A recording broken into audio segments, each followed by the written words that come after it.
couldn't wait for you to come and clear the cupboard. But now you're gonna leave with nothing but a sign.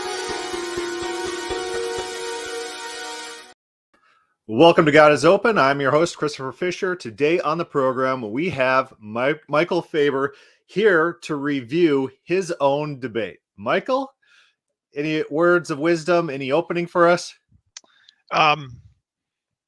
I guess we were talking beforehand, and it probably should have been a little bit tougher, but I thought it was a good debate, and I thought I made some really good points against him. So I guess we'll see.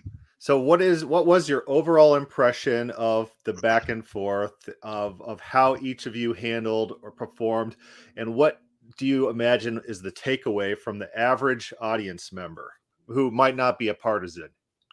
I think from his side, he started out asking some questions about, what I thought about his position, but then started to try and attack me as an open theist rather than really engaging in the debate topic. So I think he got off, when he was doing the cross-ex, he got off topic pretty quick. My cross-examination, I thought, really got into some points that made him uncomfortable. And so I think your average non-reformed audience member is probably going, oh yeah, I didn't think about that, or oh yeah, that's probably true. And your hardcore reformed people are going, well, he's an open theist, so it doesn't matter anyway. So yeah, so my overall impression is I felt like the debate was missing highs and lows, right? Like like a leading crescendo to certain points, like, oh, you said this, but look at this, and then pressing him on that issue until it results in like some sort of awkward climax, something like that. So it's a very even killed debate, which might turn some people off. It might not hold people's attention as much as more back and forth debates. It wasn't a bad debate, and each side got their points across. But I don't think that, judging from the comments that we read together, I don't know if it converted anyone from either side to either side. That's probably true. Yeah. So we are going to go ahead and skip to the cross-examination. My impression of opening statements, you did some very good things. One thing that you did very well that I liked was, since this is a debate about predestination, you went through the Bible and looked at every time that word is used, and you gave a list of all the time, like, these are all the things that were predestined in the Bible, and the list is not all things. It's a very short list. Mm-hmm. And he didn't seem to ever respond to that point right there. And so I think that was a good illustration and a good object lesson. It could have been pressed more. You could have hammered down on that point at certain points. Like, this is a debate about if God predestined all things. I gave a list of things God predestined, and it's not all things. Something like that. Some sort of hammer to the audience to put them on the right mindset to say, hey, look, I said this is what this debate's about. Here's what the evidence is on the topic, and then stick to that evidence and rehammer it over and over to get it in their mind. Because in oral presentations, repetition matters. Like calling back things you said previously. So if you get to frame the debate, it's always good, because you could always pull back to your framing. And then if you could predict what your opponent's going to do, you could call back to those predictions. I said he is going to do this. I said he's going to quote this verse. Nothing in context means the thing he's saying. And then he did it. And voila. It's rhetorically very good for a debate. Okay. But I don't think it was a bad debate. I think it was a good information. I want to say information dump, but that sounds negative. An information transfer. Yeah. We both got to be able to sort of put some things out there without really hammering another person really hard. So I thought it was fine. All right. So we are going to start at the cross-examination, because I think that's where it becomes a little bit more interesting, where it's not pre-scripted, right? So each person has to think on their feet. Each person has to consider, what did my opponent say, and how am I going to respond to it, and how am I best going to utilize 5 minutes to make a response to this 15-minute, like if we are reviewing this, our time talking is going to be like a factor of 5 to 10 times longer than what we're reviewing. In the debate, you only get 5 minutes for a 15-minute opening.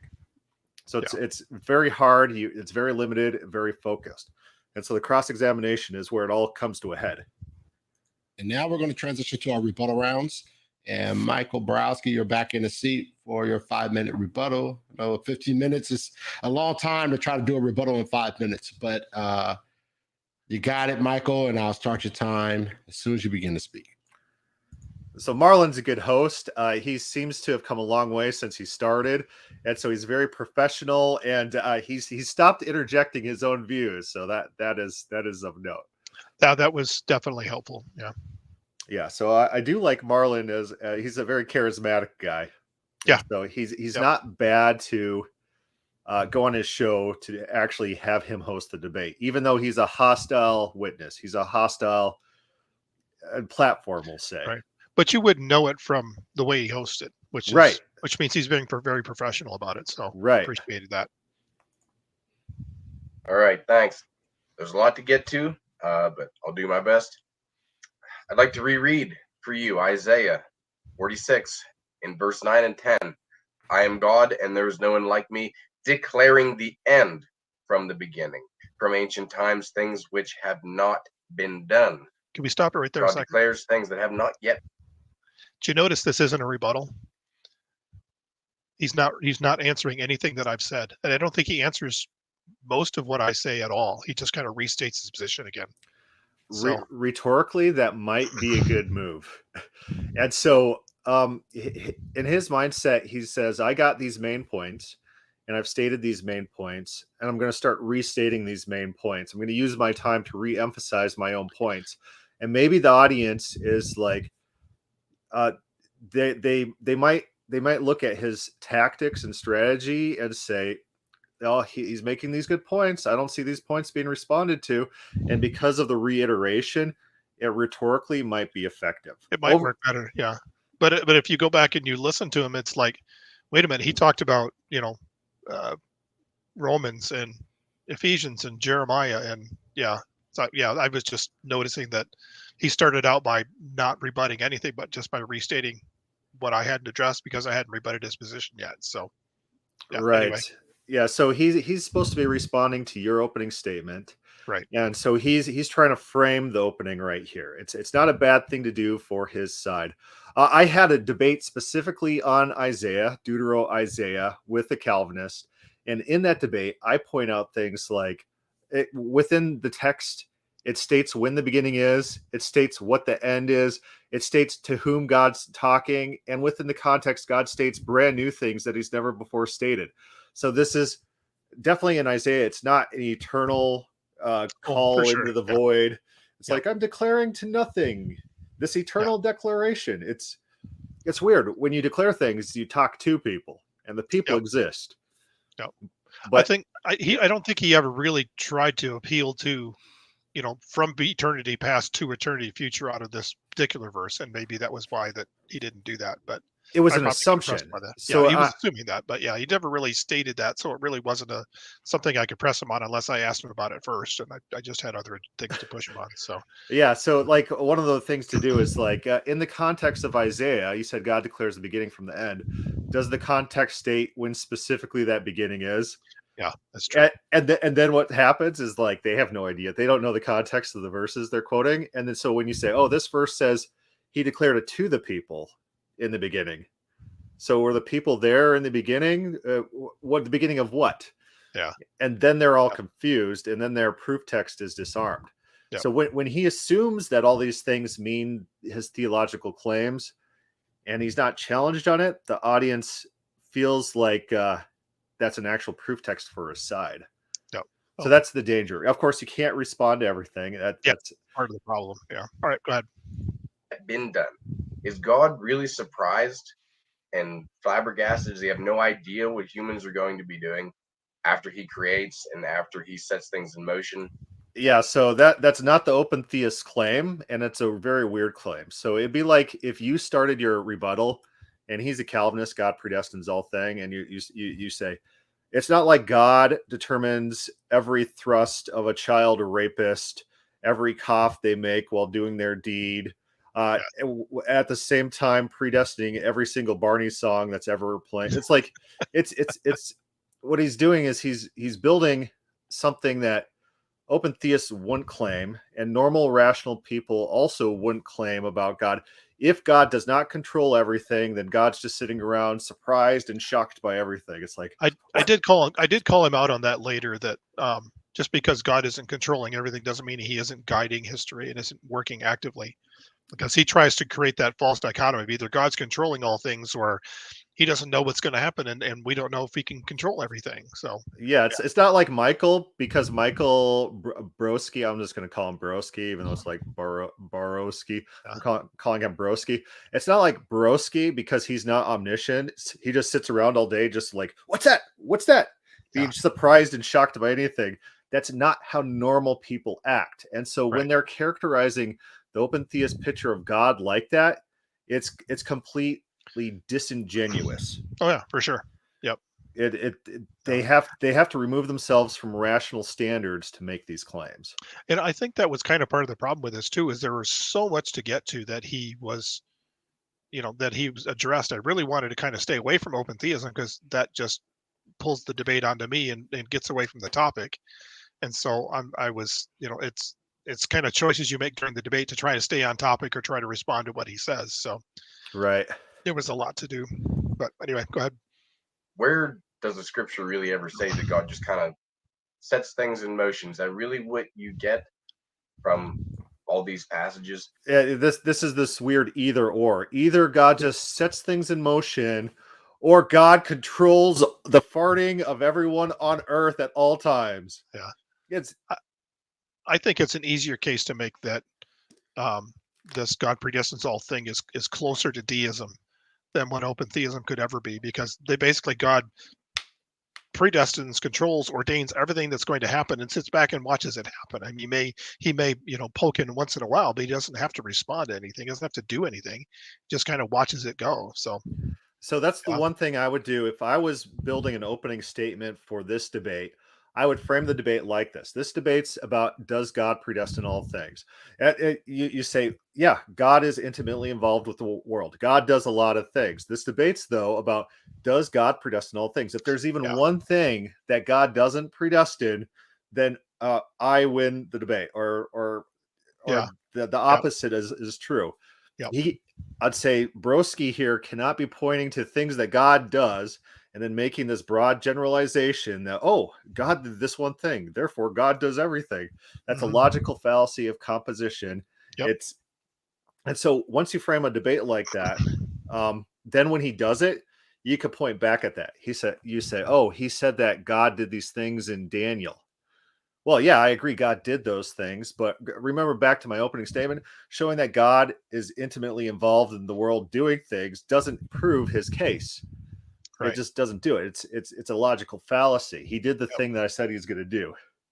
Yeah, that would have been a good point to make. Yep, for sure. Yeah, so framing the debate, I think, is very important because it allows those mental callbacks so that the listeners can start seeing the patterns, seeing the associations, and then they could use their own reasoning to refute his other proof texts. So you don't have to go through every single proof text of his about God doing something if you set up the principle that God doing something doesn't equal him winning the debate. Yep, for sure. And what we heard my opponent say many, many times is that this doesn't make sense. No, it doesn't make sense whenever you have all these passages that clearly say that God is in control. God has a purpose and a plan, and that he's not surprised by anything. It's not that he had no idea. And going after this, we have to differentiate the mythical verse where it says God's never surprised by anything. Yes, yeah. It's like, have you read Jeremiah 3, 6, and 7? Yeah. Just saying. Like God is surprised by some things in the Bible, yes. So one counterexample should undo his claim. Primary and secondary means, wherein God being the primary means, wherein he created Adam or came incarnate in Christ. He doesn't even understand how to make this point. Primary mover. So what were you saying? he doesn't understand how to make this point. It's not means, it's causes. He's not even using the right terminology. God's not the primary means, he's the primary cause. I mean, the Westminster Confession even admits that man's actions are secondary causes. So yeah, that was the way he was using that. I was kind of like, how do I I correct him on his own theology, or you probably just let it go and go back? Is this debate? This debate's about, does God predestine all things? Yeah. He's taking the affirmative. He's saying God predestined such and such. So like means and causes, all that's irrelevant. Does God predestine all things? He's saying yes. Yeah. And so you don't want to get tangled up in their theology. That's the thing I was trying to stay out of, is getting off track and trying to stay on topic, and I may have done that a little bit too much. And they would love you to get off topic, because the less you talk about the actual topic at hand, the more you talk about their abstract, like their arbitrary category creation, the more that they could win the debate, because they sound like the intellectual. Oh, I made this category here. This is contingent, and this is necessary, and look at this. This is compatibilism. Like, all of it's irrelevant to the debate. Does God predestine all things? He says yes. And then we have secondary means, where God creates something for a purpose, to do something. Okay, so describing something is different than proving that thing is true. So Calvinists will do this thing where they just describe what their theology is, and they think that they made an argument. No, you have to describe what you believe, and then why you believe it, and why alternatives don't pan out. So one of the things he does to you, I think he does it in the cross-examination. He says your analogies are terrible, so we should discard your analogy. But what your analogy was doing was showing an alternative way to understand predestination. We can wait till we get there, but your analogy is saying you don't have to look at this word like the Calvinist does. So he has to actually, it's his obligation to show that the predestined language is being used in the way that he actually wants it to be used. Yeah. That was actually the first part of my opening, because I made the point that American Airlines predestined my flight from Seattle to Dallas Fort Worth. Yeah, his entire counter argument was analogies don't actually analogize very well. Yes, that was his counterpoint. Which it did, but yeah, such as Pharaoh in Romans chapter 9, where he says, "I have raised you up that I might show my glory by destroying you." It clearly says that this was God's purpose all along, not just working with what he had. God himself raised up Pharaoh.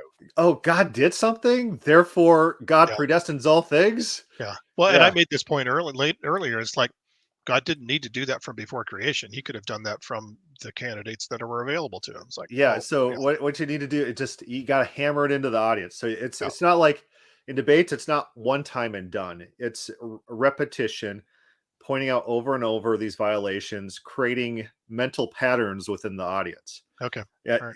Yeah. Well, so it's like, oh, he did that again. He just claimed this verse saying God does everything because God did this one thing. It's like, he used this verse. God does everything because God did this one thing. It's a logical fallacy, a fallacy of composition. All we need to do is show one instance of God not doing something, and his whole theory falls apart. Yep. For the sole purpose of showing his might and glory and judgment.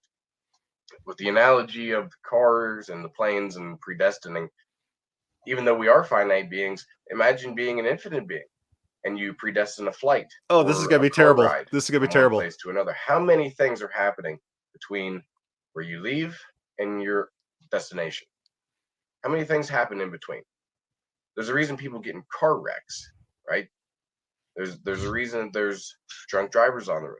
There's so many other human interactions, so much happening in the natural world, earthquakes, hailstorms, rainy weather, slick roads. There's a lot going on, and analogies are not the best argument. All right, so we'll pause it there. Comment. He completely missed the point of what I was saying. I mean, he's trying to say, well, you didn't infallibly predestined. Well, I mean, I said that in the original, that we don't infallibly predestine. That doesn't mean we don't predestine. So the analogy still holds very nicely. And really the only point that I was making out of that was that predestination isn't a sort of special divine word. It's not something that only God does. And so I'm trying to demythologize, and I thought it did that fairly well. Yeah, so when these So things happen in debates, it's actually really funny because I'll grant their point. So yeah, it's like, oh, sometimes things that are predestined fail. Yeah, all the yeah, time. they do. Yeah, Israel was God's elect. Israel was enemies of the gospel. The elect were enemies of the gospel, according to Paul, because sometimes the elect they reject their calling, just like yeah, Jesus states. or Many are resist the Holy called, Spirit, or yeah, few are chosen. yep, Because yeah, predestined things sometimes fail. Yes, your point is accurate. The analogy is accurate. And the yeah, Bible actually provides scenarios, templates, standard operating procedures for God in Jeremiah 18. God says, if circumstances changes, I won't do what I thought I was going to do, and I won't do what I said I was going to do based on circumstances. If circumstances changes, I'm not beholden to my original word because circumstances changed. yeah. I think I brought that up in the cross, but yeah, Uh, and whenever it comes to Genesis 50, where we read about Joseph's brothers, as I read to you earlier, what they meant for evil. Now, was God simply reacting to what they did, or did that same action God in? So he's not making the case. None of the things he said made the case that God predestines all things. So this is a interesting point that Joseph's brothers and God are working to different ends, working the same event, hmm which open theists are not going to disagree with. But he's going to just assume that this is some sort of evidence for his side. What was the debate with James White where he tried to use this against William Lane Craig, and he tried to appeal to this, and William Lane Craig just shut him down and humiliated him. He said, like, that's evidence for my position. What are you doing? It's like, you can't just quote that for your side. That's my position. What? I kind of call this sort of preemptive proof texting, trying to take something out of my hands in case I do try to use it to try and cast it for his side first. So Well, granted, the Calvinists will probably allude to Joseph's brothers first because it's one of their key examples of trying to find a compatibilist text. yes, Look, the brothers are doing something, but God's using the same events to different ends. Therefore, free will can be true while God's in control. So I don't necessarily think it's preemptive, but I think it's a bad proof text for oh, for sure, yeah. God predestining all things. It doesn't say what he wants it to say. That's for sure. Yes. Intended it for good.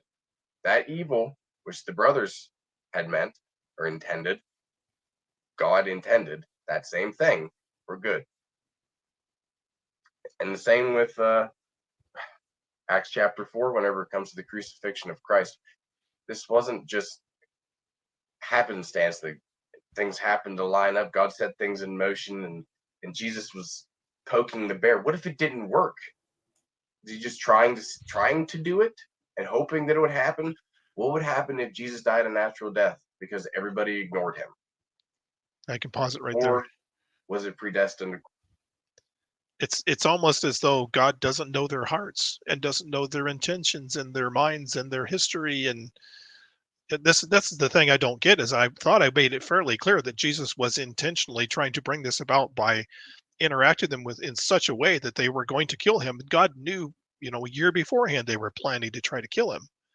So I Yeah. mean, what these guys are going to just sort of magically change their mind because Jesus isn't going to do anything to dissuade them of their fears. So Yeah, so what I do rhetorically that's very effective, yeah, good to trigger them is I go like, yeah, Jesus didn't think that the crucifixion was fated.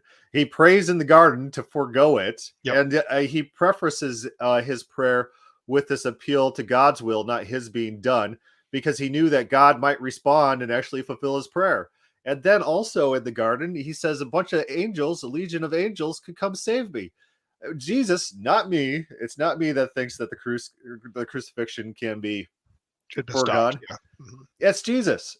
And they don't know what to do with that. Then they have to hem and haw. And then if they actually want to respond to that, it's going to take them like 20 minutes to try to explain some weird nuanced position that doesn't make any sense. And so it'll be a great time sink if they want to respond to that point. So rhetorically, that's the correct move. It's not me that thinks that the cross can be foregone. It's Jesus. Yeah. According to God's purpose. And between Genesis 3, where God... Yeah, Telker writes, doesn't it say that if the demons had known what they were doing, they wouldn't have killed Jesus, so the demons had free will? Yeah, often it's like, for God to like raise up Pharaoh and to get him to do these things and manipulate him into these situations, you don't have to manipulate into situations people who don't have their own volition, free will. You only do that to people who have free will. And you have to sometimes coerce them. You grab Jonah, put him in a big whale, threaten his life, make John the Baptist, Zechariah, make him mute until he names his son. You only use coercion against people without free will. You don't use it against people with free will. Mm-hmm. Yeah, for sure. Said, this is what's going to happen. The seed of the woman will crush the head of the serpent. How many things between that and the crucifixion of Christ, how many human free will actions had to take place in between where God could guarantee it at the right time, where he predicted in Daniel when and how these things would happen? Yeah. All right.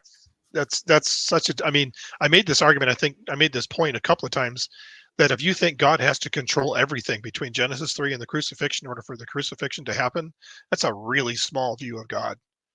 I mean, that's just, think about that for a minute. You're saying that God can't bring about these things unless they're controlled. I mean, that's the only way I can put it, is that God has to sovereignly control and create one timeline and everything. It's like, even like I make this, and I didn't make this analogy, I probably could have, but you've got, it's basically a difference between a general on the battlefield who's fighting a real enemy and doesn't control their actions and wins every time, versus a boy who has plastic soldiers that he's controlling both sides and wins every time. And the Calvinist is the boy with the plastic soldiers, Yeah, when I was a kid, I went to my friend's house and we'd play like a little army men, and he would go out of his way to make the good guys win each time. And then he went to his mom and he bragged. He's like, we played like 3 times and the good guys won every single time. And I'm sitting there thinking, you forced it to happen. It wasn't organic. There's nothing to brag about there. Yeah. But Same thing here. It's actually pretty funny. On my podcast, I use the example like, I know I'm going to go to work tomorrow. Every time I've said that, it's actually occurred, despite all the contingencies, all the car crashes, all the free will actions of a million people that I have no familiarity with. It's happened each and every single time. And so it's not like it takes a super genius to be able to predict and know and effectually cause future events. I do it all the time. He does it all the time. He's not in this perpetual state of like, oh, nothing I do, I can't know anything about the future. It all might collapse at any moment. We don't operate in that world. We operate in a normal, rational world where people can make decisions to do things in the future and then actually accomplish their will. And then sometimes those things don't occur even to God. And those are the times that are of interest. It's not interesting when God says he's going to do something and then gets it accomplished. That's not of interest in the Bible because that's the default. It's interesting when he wants to do something and then cannot accomplish it. His will was for the lawyers to be baptized, the scribes, and they resisted his will. John the Baptist says, hey, all of you guys can rebel against God. God could still fulfill his plan and kill you all. He can make new children of Abraham from these rocks. God can respond to circumstances to get his actions fulfilled. God is innovative and creative. And when he's saying these things, what he's saying is that God is not innovative. God is not creative. God is not powerful. For sure. Yeah. That's his view of God. Yep.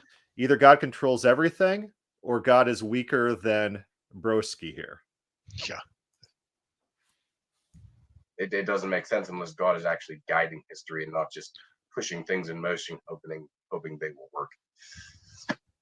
Yes, I'll grant that. God is guiding history. Granted. Yeah. I made that point later that the dichotomy really isn't either God is totally out of control or God is completely in control. The dichotomy is God controls all things, or God works and guides history without having to control all things. So one rhetorical thing you could do is say, I'll grant for sake of the argument that God predestines all things except for one thing, and then just pick the one thing randomly. Maybe the one thing in the Bible that doesn't occur. And then he won't know what to do with that. Like all his arguments, it's like, I've already granted that God predestines all things except for this one thing. He won't know. It's like he won't have any responses left because he's programmed to argue against a straw man that doesn't actually exist. Yeah. Well, and I thought that was the points were made fairly well out of Jeremiah 3 and 19 and 32. These things didn't enter God's mind, and God thought something was going to happen and it didn't. So I don't know. So one follow-up to do, because you do cross-examine him and you say, oh, what does this mean? And then he says, oh, it's just condescending to us. One thing to do is, what would the text have to say specifically to make you think that God changed his mind here? Yeah. Yep. Oh, and then it's like almost like a mental tailspin because they realize how bad that looks to the audience. Him saying that no matter what the Bible says, he's not going to believe. Yeah, it's never going to be enough. It's not going to be it. Yeah. Okay. Yeah, it's a good one. Finally, whenever it comes to God having regret or repentance, I'd like to just read from 1 Samuel 15 in verse 29. And also the glory of Israel, that is God, will not lie or change his mind, for he is not a man that he should change his mind. So Idol Killer here in the comments, he says repeating talking points does not address the defeaters that Faber brought. And so he's doing some of the heavy lifting for you, trying to address the audience and get them thinking about what points were made, what responses were made. Do those responses make sense? And so he's being a very good wingman for you over in the comments, bolstering your case. Warren is very good at that. And so he just made the argument, God is not a man that he will lie or repent.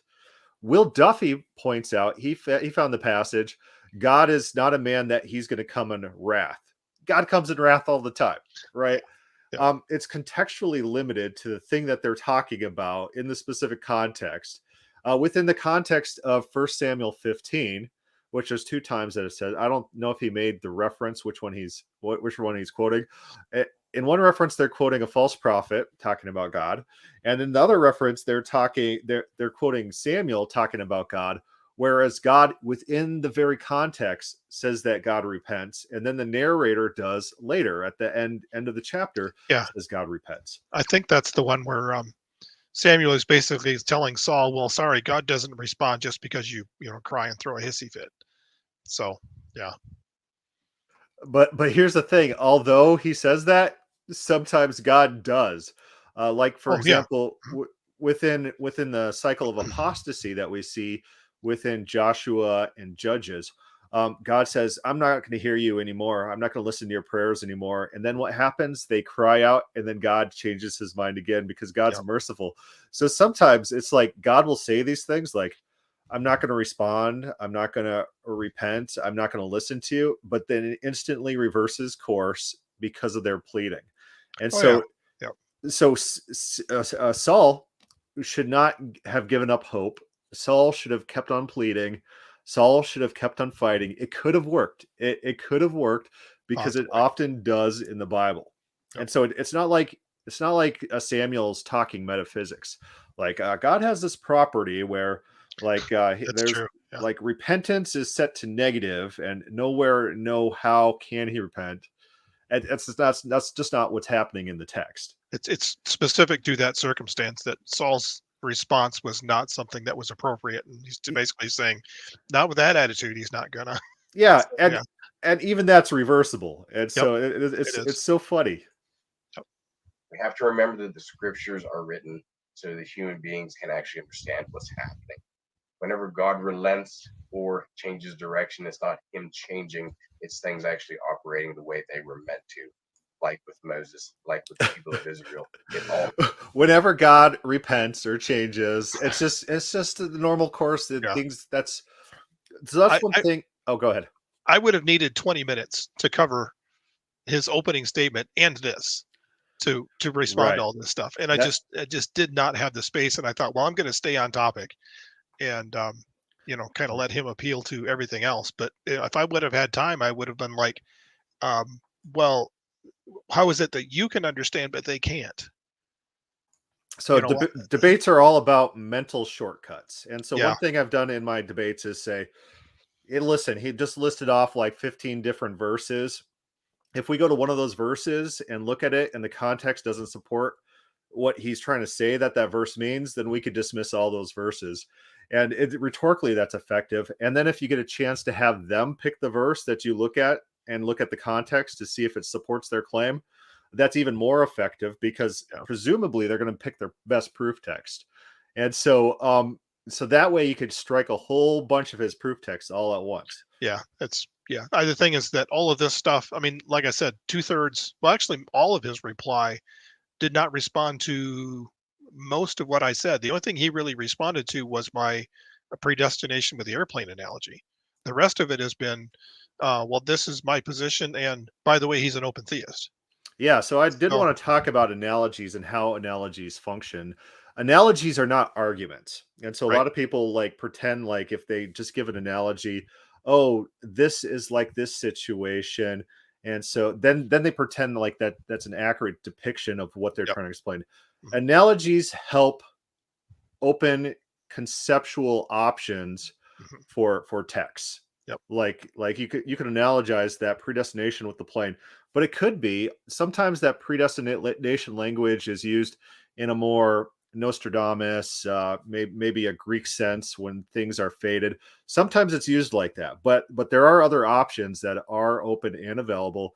And sometimes the predestination language is just used for just normal things. Like within Clement, one example I like to use is when Clement talks about who Jesus specified by love your blood relation or whatever, or will love your neighbor. And the Pharisees predestined blood relation. That doesn't mean that they're like foretelling the future. And that means at a previous point of time, the time and context when they're interacting with Jesus, that's what they told Jesus.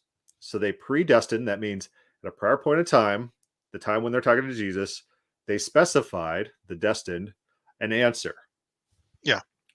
And so words have flexibility. Words have different options.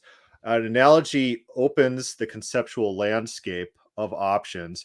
He then, it's incumbent on him to prove that his reading of predestination by the context of the verses quoted means what he wants that word to mean. It's not incumbent on you anymore. You've done your due diligence. Yeah. What happened so that Christ could come and save his elect people. That's my time. Thank you. All right. Thank you for that rebuttal. All right, Michael Faber, you're in the seat again for your 5-minute rebuttal, and I'll start your time as soon as you begin to speak. Yes. Seth writes, if scripture predicts Christ's death, Psalms 22:11, 16, Isaiah 53:9, and Jesus thought a legitimate option not to be crucified, would then the prophecies have failed and the scripture be incomplete? And so my initial response is none of those scriptures are actual prophecies. They're like symbolic prophecies. They're things that you look back on in retrospect and point to the truth of the crucifixion, but them in themselves aren't explicit references to Jesus. Isaiah 53 is probably the best case, and probably that's one to talk through with someone at some point in which they claim that's a prophecy of Jesus, but it's the hymn in question. It looks like it's the suffering servant, looks like it's Israel itself in that context. But yes, prophecies can fail, and they do fail in the Bible. That sometimes prophecies overwhelmingly are meant to fail. God tells people his intentions at a particular point in time, and hopefully the people are going to repent and reform themselves, and then God won't have to fulfill that prophecy. Prophecies are generally meant to fail, and that's not a big deal in the Bible. And prophecies fail for other reasons. God says, if the people change, I promise blessings. If the people change, they're going to get curses instead, because I'm not going to do what I said I'm going to do. I'm not going to do what I thought I was going to do. And you understand, we understand as normal rational people that when circumstances change, the prophecies, the promises, they also might not hold up. So what are your thoughts? Um, I wouldn't have pointed to those particular verses to say that they predict Christ's death. You're right. Isaiah 53 is a better one than Psalm 22. Um, I think the prophecy that probably you would most refer to would be Jeremiah 31, where God promises a new covenant. And this was the means by which the new covenant was going to be brought about. But I also think that the covenant could be brought about through other means as well. Right. So in Elseth's book, Did God Know? He writes a hypothetical, like let's pretend Israel turned and repented and started worshiping God. Presumably, Jesus could go sacrificially to the altar, right? The cross is not an altar, right? The cross is a Roman form of execution. Conceivably, Jesus could have willingly went to an altar to be sacrificed in the temple like a normal sacrifice, to be the sacrifice for all. Yeah, in theory, but you got to remember, Jesus is preaching in prophecies and coming to Israel as a prophet, specifically so they won't turn. I mean, it's Jesus' intention that they not turn to him, and that's why he preaches, and as I said during the debate, somewhat jokingly, poke the bear. Was for what the intention was for them to become upset enough with him so that they would crucify him. So, he did not like the poking the bear. No, I don't know why he didn't. It's just, I mean, if you read the Gospels at all, you can see that this is the case. Jesus is intentionally interacting with the Pharisees in such a way to make them angry with him and to basically threaten their political and theological power. So yeah, All right. I think it was Jesus' intent to go to the cross. I think the prayer indicates that it wasn't an absolute necessity, but by the same token, it was the plan. And I think Jesus says, if there's any other way, but Jesus says, but I know this is the plan and this is the way. So he was kind of mandatory in that way. So now we're going to get to your 5 minutes. You get to criticize and critique yourself, and then add comments and thoughts about how you performed. And so this will be interesting. You get to critique yourself in live stream. It's like there used to be that show where they have like the internet redos for the people who fail. Yeah. Not that you failed. I'm not saying you failed. Yeah. No, I know what you mean. Yeah. No, same concept. Okay. Got a lot of scriptures to go through and a few other things. So going quickly, Ephesians 1:11. You said, let me get to it here. Be present plan. I didn't have it up, but I was like, God is working all. Yeah, so I should have been prepared for that one. I had it in my notes and I just couldn't find it, and I was like, and I kind of panicked. So yeah, it lost 13 seconds, and so not terrible, but just things. Okay, number one, working is present tense. It's not past tense. So God hasn't worked all things. The process of working all things, and the sentence doesn't end at the end of verse 11. He's working all things. And then Cornelius says, so that we who were the first to place our hope in Christ might be for the praise of his glory. So God is working all things within the context of, so that we who were first to put our hope in Christ might be praise of his glory. Okay, he's talking about being predestined to receive an inheritance. Okay, so what is your strategy with opening this as your rebuttal? What are you doing here? Why is this being prioritized over anything else? Any of your other options? Well, I'm going through, he basically whipped through a bunch of scripture and said, all of this says predestination.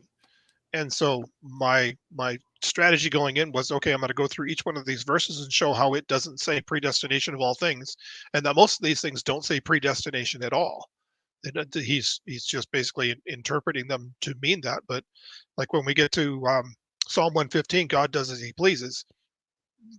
Well, what if God is pleased to create creatures with free will and have an open future? Then that's what God does. And I actually use them against him, I think, later too. But my initial strategy was, okay, is it biblical to say that God does all things. Well, let's go through the Bible and see if what he claims is true, trying to be a good Berean here. So did you preface that? Because I might have missed it. I don't know if that was prefaced anywhere. I don't think I said that quite that explicitly. I said we've got a lot of scripture to go through here, so let's go through his proof text and see what we. And then you started reading. So my problem there, stylistically, is you didn't frame what was going to happen. There wasn't a good frame there. Yeah, it's not like he made a lot of claims about God controlling everything, but the Bible just doesn't talk like that. We can look at some of their common proof texts. I'll take you through a couple of them. You'll see that the verses, when you read them, they just don't result in God predestining all things. And then start reading, because then you set expectations. When you just start reading a verse, people might tune out because it's like, why are we reading this verse? What am I looking for in this verse? What's going on? If they're not directed, it might fall flat. I haven't connected it to him. So yeah, for sure. Okay. We're not talking about working all things everywhere, all throughout the world. Acts 4:27. I'm going to try to put this one on like a faster speed so that there's a voice difference between you and the video. And we'll see if that can't differentiate, so that we'll try that. I already covered in the sense that God predestined, in the sense that he created in an analogy of creating a police sting. He set up the Jews to do what the Jews do. He doesn't need to control everything that the Jews are doing up to that process, because God knows what's going on in the hearts and minds of all of these people. He knows how they're going to react to particular situations. And the Jews were set up as a group to crucify Christ. Okay, this does not need to be meticulously controlled. The only thing that needs to be predestined is for Jesus to be handed over to them while they're ready to kill him. Okay. Yeah. So let's talk about that. So how much time is spent versus what's the projected payout to the audience on this point? It could have been pretty easy for you to say, yeah, I agree with him that God controls history. I agree with him that God is intimately involved. I agree with him that God planned the crucifixion of Jesus. I agree with him that God used all these forces, Pontius Pilate and the Jews. It's like, that's not a contention here. What we're talking about, does God predestine all things? It's like, can God not make plans unless he predestines all things? Something like that would have been very easy, just to fastly dismiss large swaths of his proof text. Definitely would have been faster. That's for sure. Yep. And so it's not, you could just grant points. Like a lot of people in debates, they don't think that it doesn't dawn on them that even if you don't agree with something, you could just grant points for the sake of the debate. If that point's irrelevant, or even if the point helps your case, just grant the point and move on. Yeah. I think I'm trying to make more of trying to be negative and positive at the same time. So not just say, well, I'll grant you most of this, but this little thing. It's like, no, I want to do the proper exegesis. And maybe that's my problem, is that I'm trying to make too much of a positive case for. Yeah. But the problem is that you have 5 minutes and you've just used a minute and a half. Yep. Well, I've hit his two biggest proof texts too. So. Mm-hmm. But does the audience know that these are his two biggest proof texts? That's the problem. Is if I'd have spent 10 seconds just framing it and say, let's go through his proof text and see if they say what he thinks he says, I probably would have said it. Yeah, it's like he gave two major proof texts. Let's take a look at them. His case hinges on these proof texts. If they don't say what he's claiming, I know it's God doesn't. It doesn't prove that God predestines all things. Yep. Something like that. Yep. Okay, Genesis 50:20 is actually an interesting case. What the brothers intended for God, God intended for evil. What the brothers intended for evil, God intended for good. The brothers are even in this verse are the ones that intended first. God looked at what they intended to do and said, I'm going to take what they've just intended to do, and I'm going to use that to bring about good. Okay, God is responding to what the brothers have done, and that's clearly what the Genesis 50:20 story is saying. Daniel 4:35, God does according to his will. I agree that God does according to his will, but this does not mean meticulous control. It does not mean predestination of all things. If it's God's will to create creatures who have free will that he does not control, then God does that. Okay, God using the Assyrians. Yeah, so I was just reading, it was yesterday, I was reading the book of Enoch, and the book of Enoch talks about how God does all things and controls all things. It's very detailed about it, but then it has a scene where Enoch goes to this pit, and it's like there's these fiery stars in the pit, and he asks the angels, he's like, who are these? It's like, these are the people that disobeyed God. God decrees all things, and so then they violated that decree, and they didn't do what God decreed for them to do, and so God got angry and he punished them. That's how controlling things works. That's how God controls all things, through active measures and punishments to make sure things go God's way. It's like Jonah doesn't want to go preach to Nineveh. Let's go grab him with a big fish and then like threaten his life and force him to do it. That's how God is involved with the world. It's not this eternal God's gonna make me cough like on the podcast. God's like, I gotta make that. That's just not. It's not what's happening. Not a thing. It's so funny.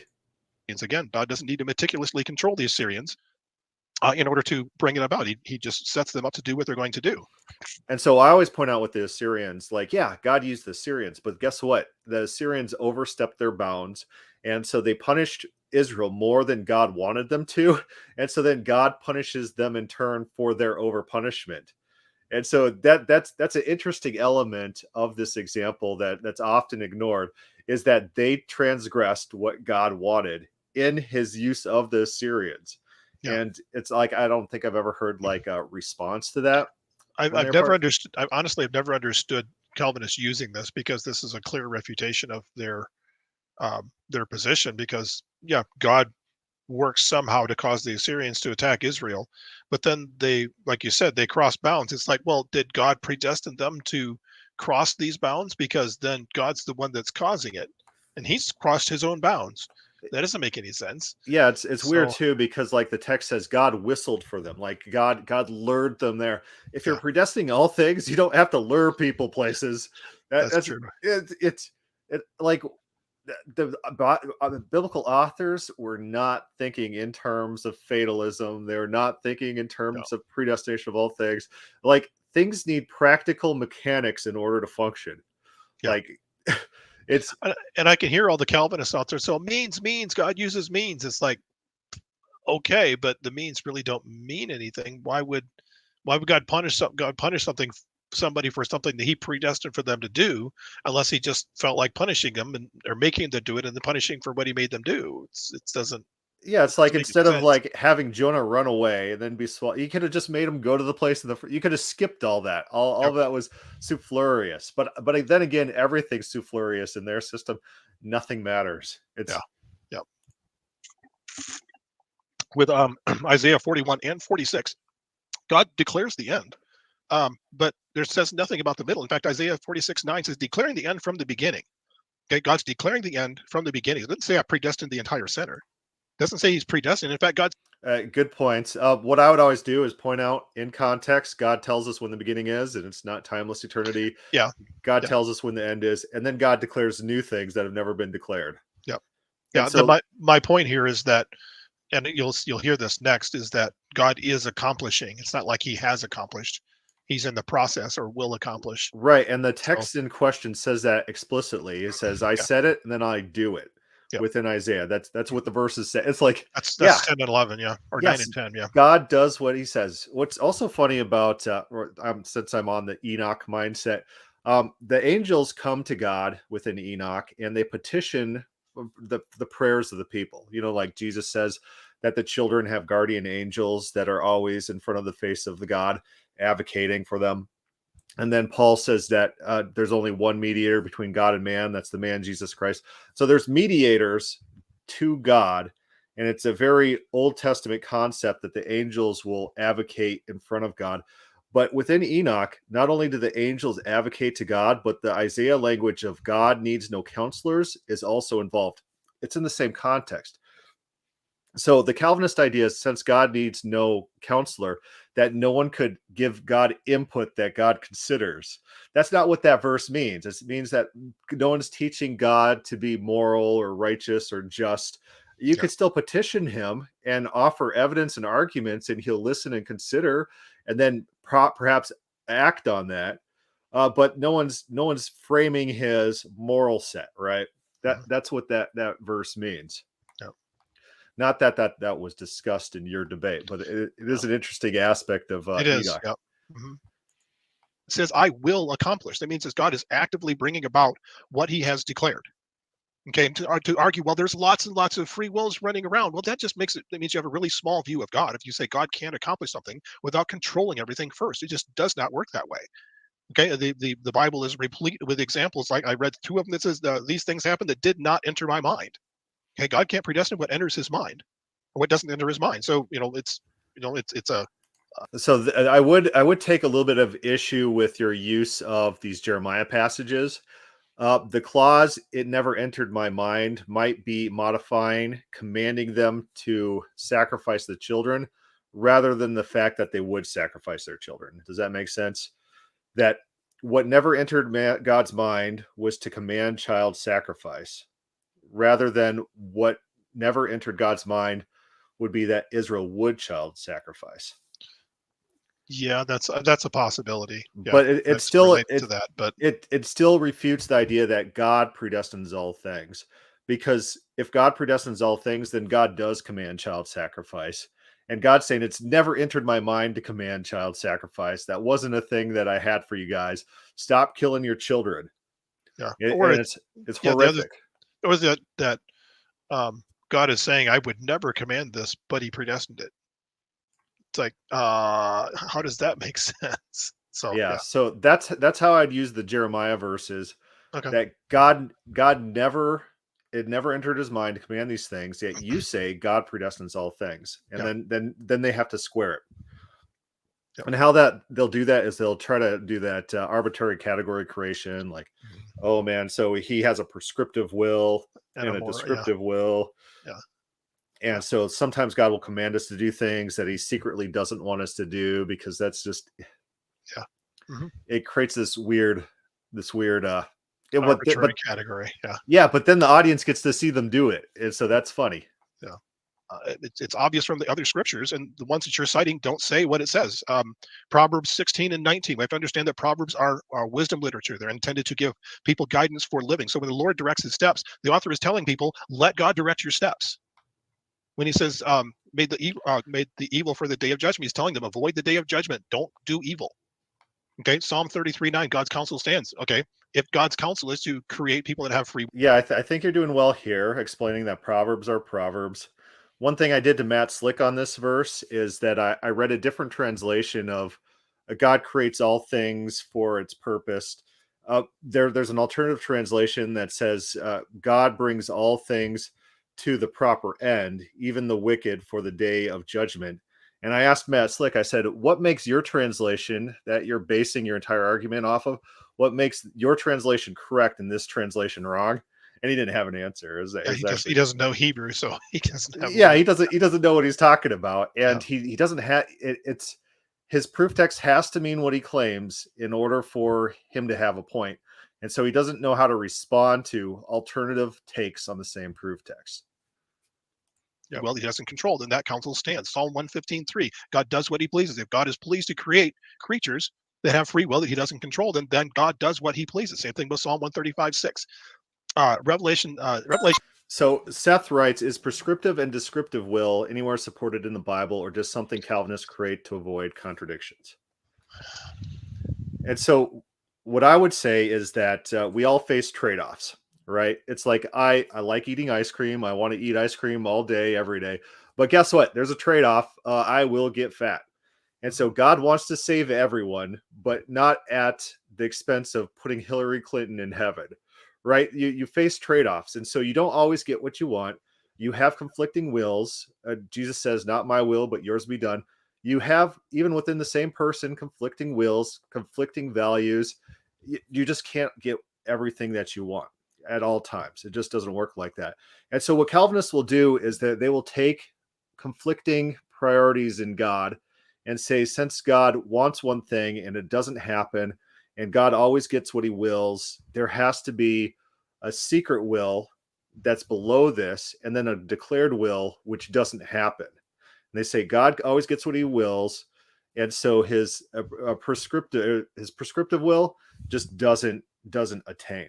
But the reality of the situation is you can't get everything. You face trade-offs in life, and even you and I, it's not like our wills being violated. If it's like I always want to be playing video games, it's not like my will's being violated by recording this right now, because I have conflicting desires. I also have a desire to get out information and talk about things, right? Faber, thoughts? I think the best sort of way that Calvinists kind of try to defend this is with Israel, because God intentionally hardens Israel, even though he wants for them to respond, and says so during the while he's here on earth. And so there is a sense in which um, God's sort of prescribed will for Israel is respond to me, but yet he's acting in a way such that they won't, because he needs to be crucified. But that isn't something that um, is sort of from the beginning of the world, or this is the way everything operates. That man's sin puts God in a position of having to do things that he might not normally want to do, like harden Israel, in order to redeem all of mankind. And so the attempt to sort of take and this is a error of composition, take this specific example and say this is the way God works in every situation everywhere is not a valid argument. Yeah, So, exactly. Jesus had the will not to be crucified, not my will, but yours be yeah. done. Mhm. But he also had a will that his Father's will be. He had a conflict that he needed to resolve, Yep. and he let his Father resolve that. That's another good example. Yeah.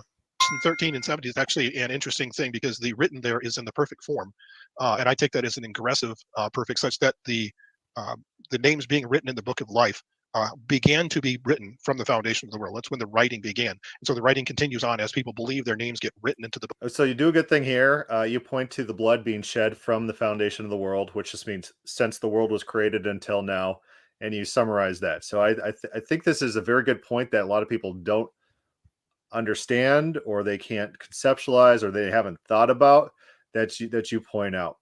I don't know if it was the best place for it, or if a cross X might be a better place, but I do like this part.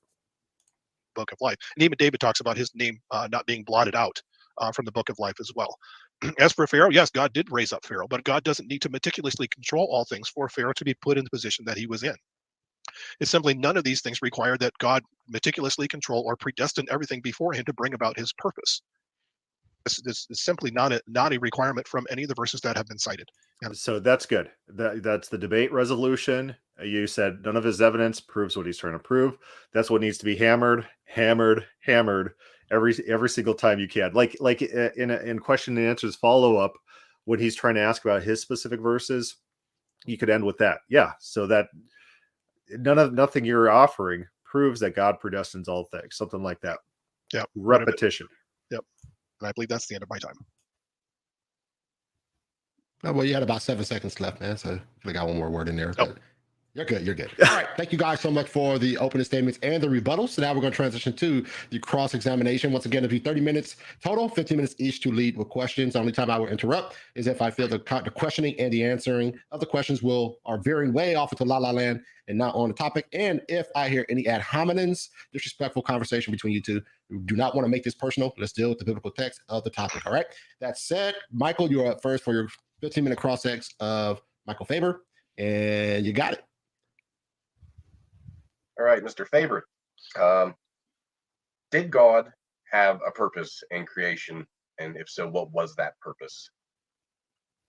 Yes, we find the purpose for creation actually in the creation story. I do like how you handled this question. It's brilliant, because you give him the answer, and then he goes back and tries to ask the same question, and you point back to the same answer again.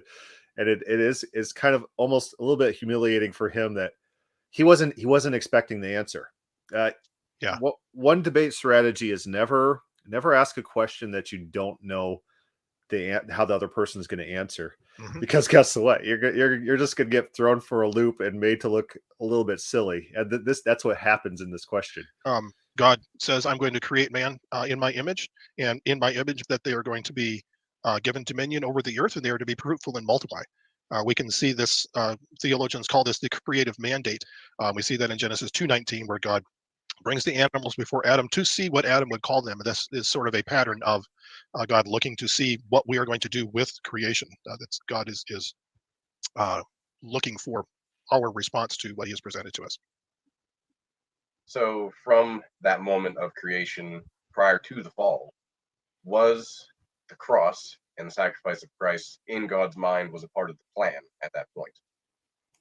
As part of the contingency plan, yes, in a general sense.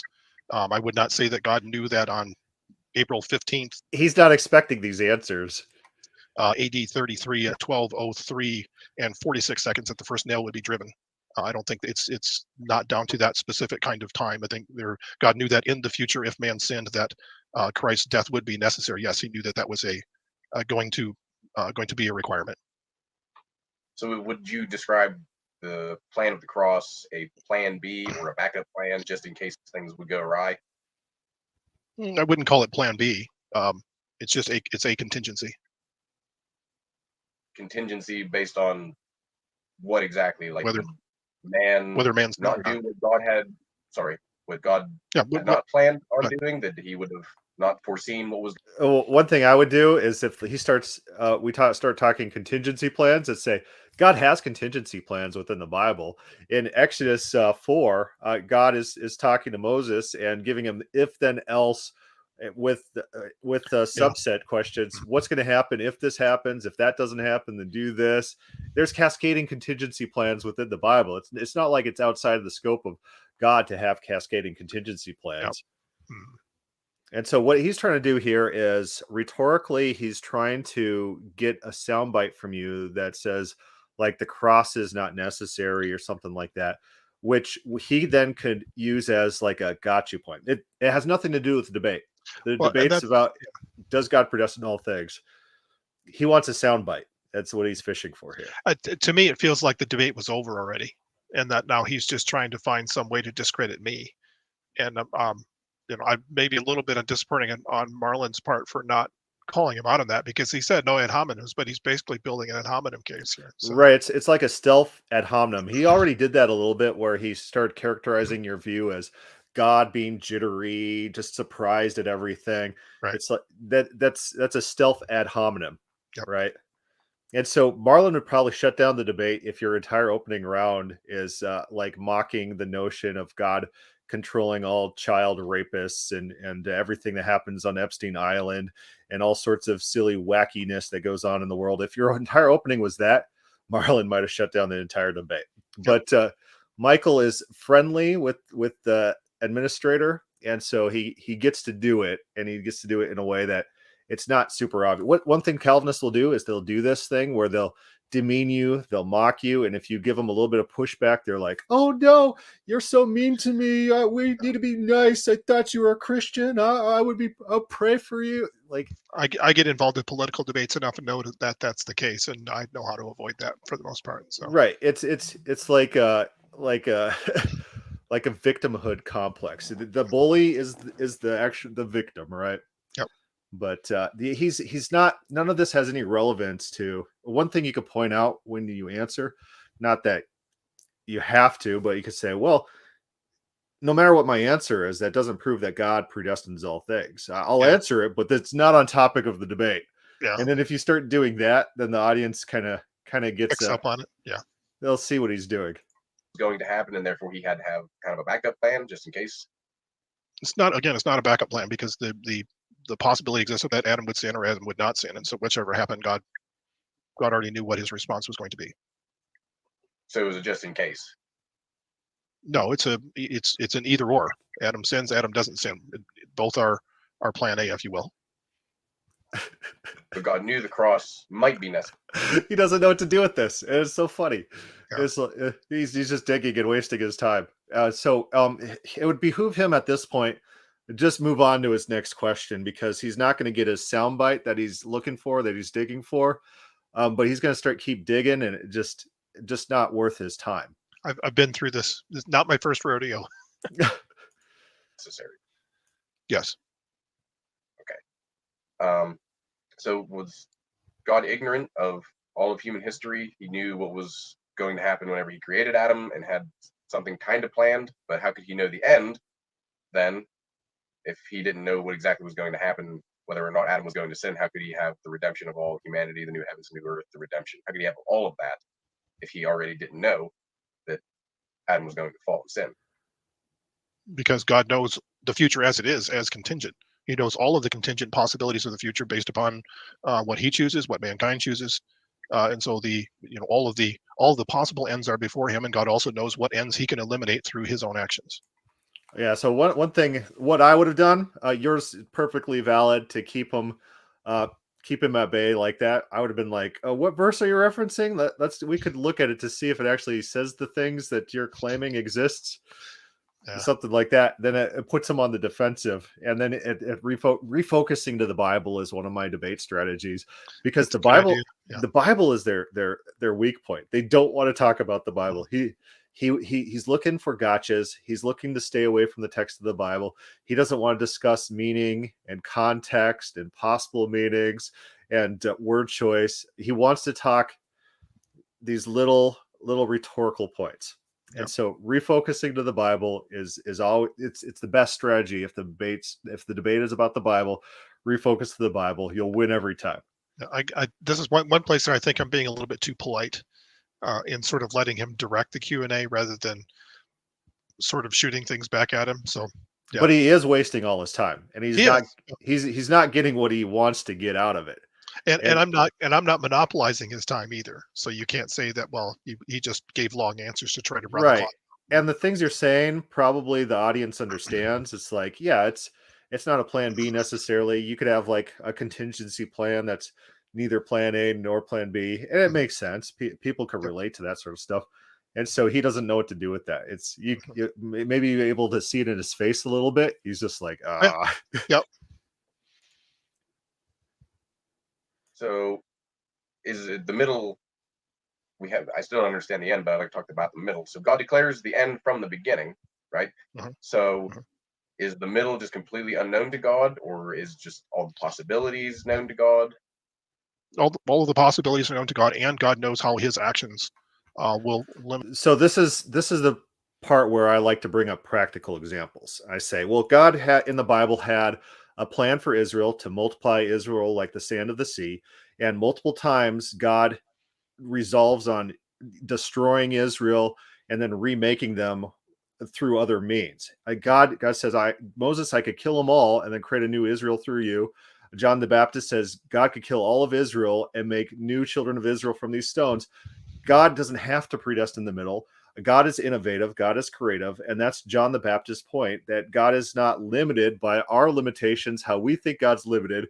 When we put these limitations on God, that's a failure on our part, not God's part. It's our lack of imagination, which is the problem. That's what John the Baptist is saying.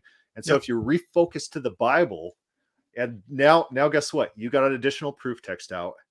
They either can try to spend time refuting that proof text, or they have to let it go, and you just you're able to get in another proof text, another biblical point towards your position. And so it's a great thing to do, to use for your analogies, for your points, to always pull in Bible verses that are not yet referenced. Yeah. Okay. Yeah. So and narrow those possibilities to include his ends. So he has infinite knowledge of what might happen, but not what is going to happen.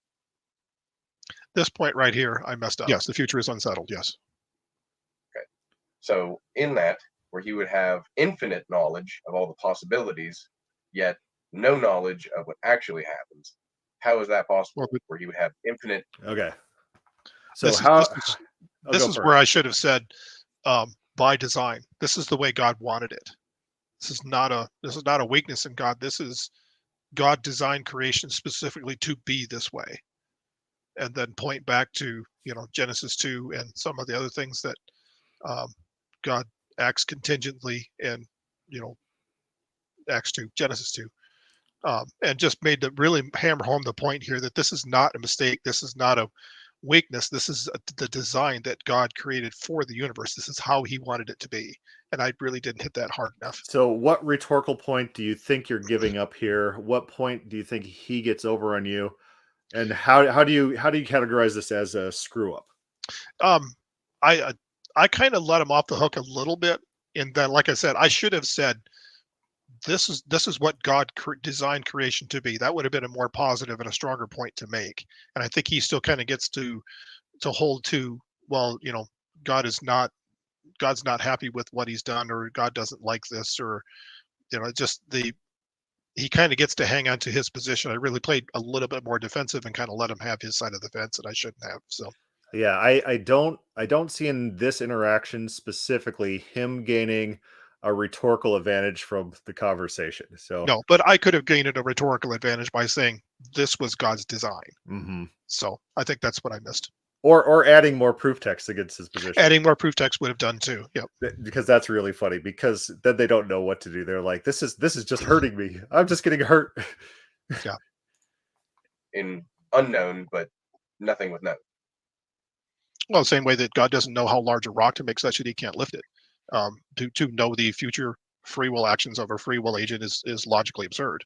And so for God to not know logically absurd things is actually divine. Okay. So how does Okay.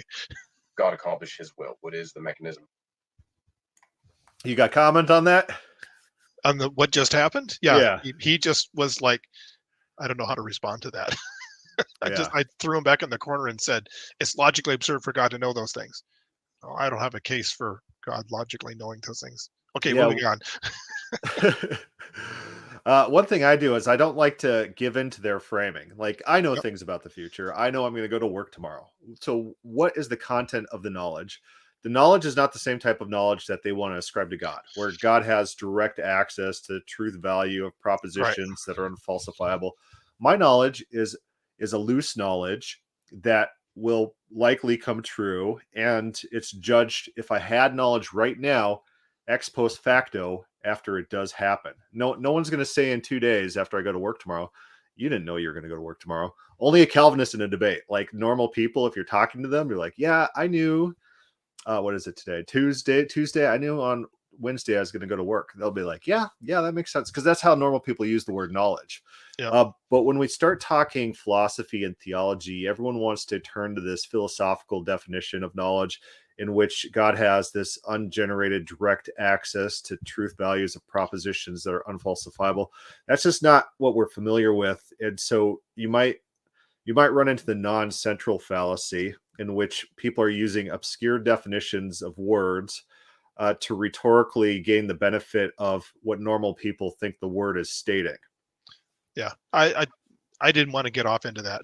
Right. Yeah. Of course. The way that I did it was, I think, a little more simple, a little bit more direct, and set him right off his point. So yeah. Well, I'm not criticizing the way you handled this. Yeah. I see what you're saying, and that's a good way to approach it. So sure. I don't like to give into their framing. I want them to defend their framing. And if we're using terms, let's be precise. That what they want is fatalistic knowledge, knowledge that's unfalsifiable, which is just not how knowledge works. Right. Yep. God says, I thought you would return to me, Israel, but you did not. And your treacherous sister, Judah, saw it. Right. So God says, I think something, and that thing doesn't happen. And I won't do what I thought to do within Jeremiah. So God thinks and God knows things, and those things don't turn out, because he's using the normal person definition of knowledge, and not our theological loaded word. Yep.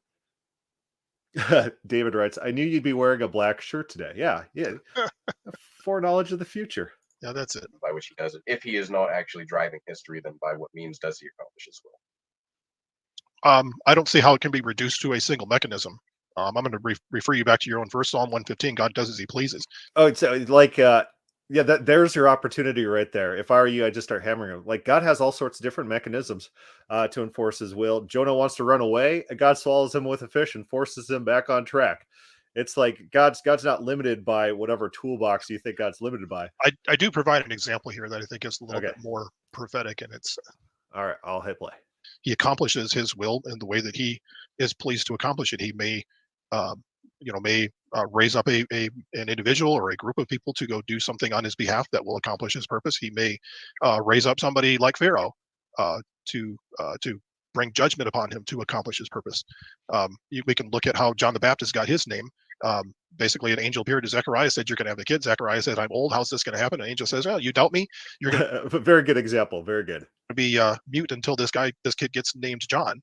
So now Zechariah has motivation to, number one, go make a kid, and number two, name him John. So that's one way. So there are any number of mechanisms that God might use, many of which we're not informed of in Scripture, to accomplish his purpose. So whenever it comes to God raising up Pharaoh, was Pharaoh raised up first. Again, like none of this has to do with the debate proposition. Does God predestine all things? It's like just way off topic. He's uncomfortable with the actual proposition of the debate.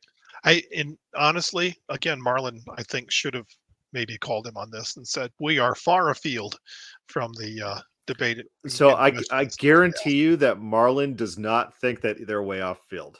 Yeah. He feels like this is right on target because in the Calvinist mindset, just talking about God doing things is the same thing as talking about God controlling all things. Like, yeah, that is their mindset. That's what you're dealing with. And that's what needs to be broken. Yeah. Just because, go for it.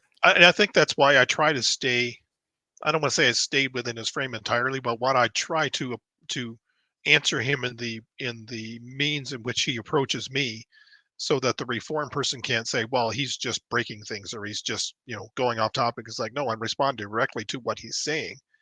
And so you can't accuse me of being deceptive or manipulative or trying to bring other things in. I'm responding directly to what you're saying.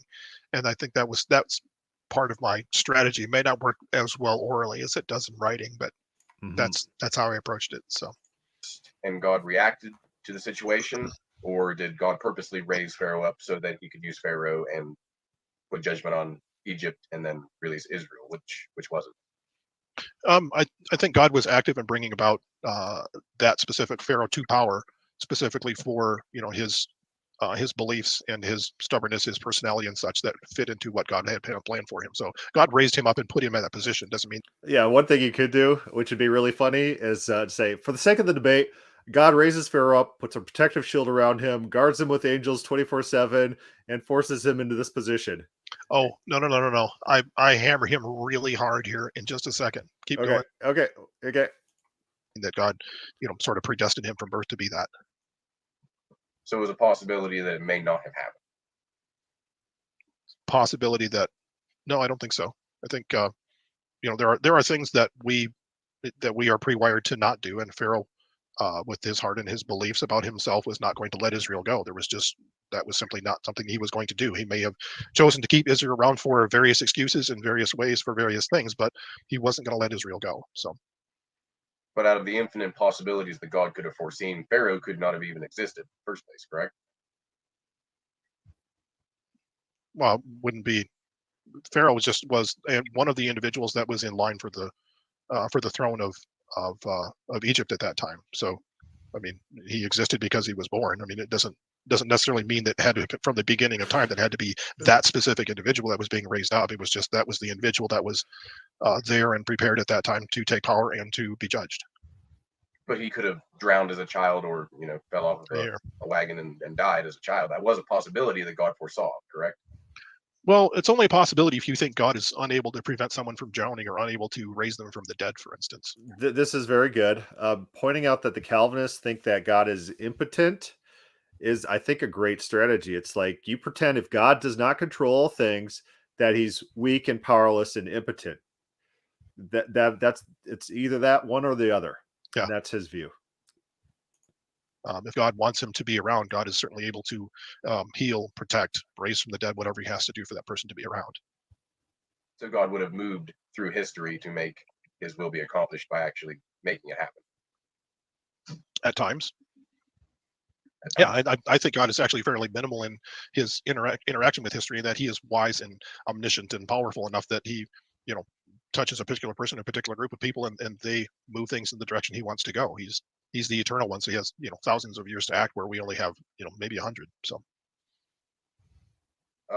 whenever it comes to the language of, like in Genesis 6, that God regretted. Could you pause it there a second? Did you notice the eye roll of irritation there? He's not getting what he wants, and he's got 5.5 minutes left, and so this has got to be very frustrating for him. He wants these talking points. Let's pretend he got every single talking point he wanted. None of those would prove the debate resolution. Does God predestine all things? And that's why I say I thought the debate was pretty much over at the end of my rebuttal. Right now, this is like an informal. It smells like an informal conversation about random related things with clarifying of views, which is not how people should use debate rebuttal time. Debate rebuttal time is used to take the weak points in the other person's position and exploit them publicly, so that your audience understands in which ways that their position is deficient. That this is your time. They're not going to know it by just watching the back and forth 5 minutes at a time. They're not going to pick up as quickly and as directly as rebuttal time when you're staring them in the face, asking them a question, and they refuse to answer. Yep. That's your time.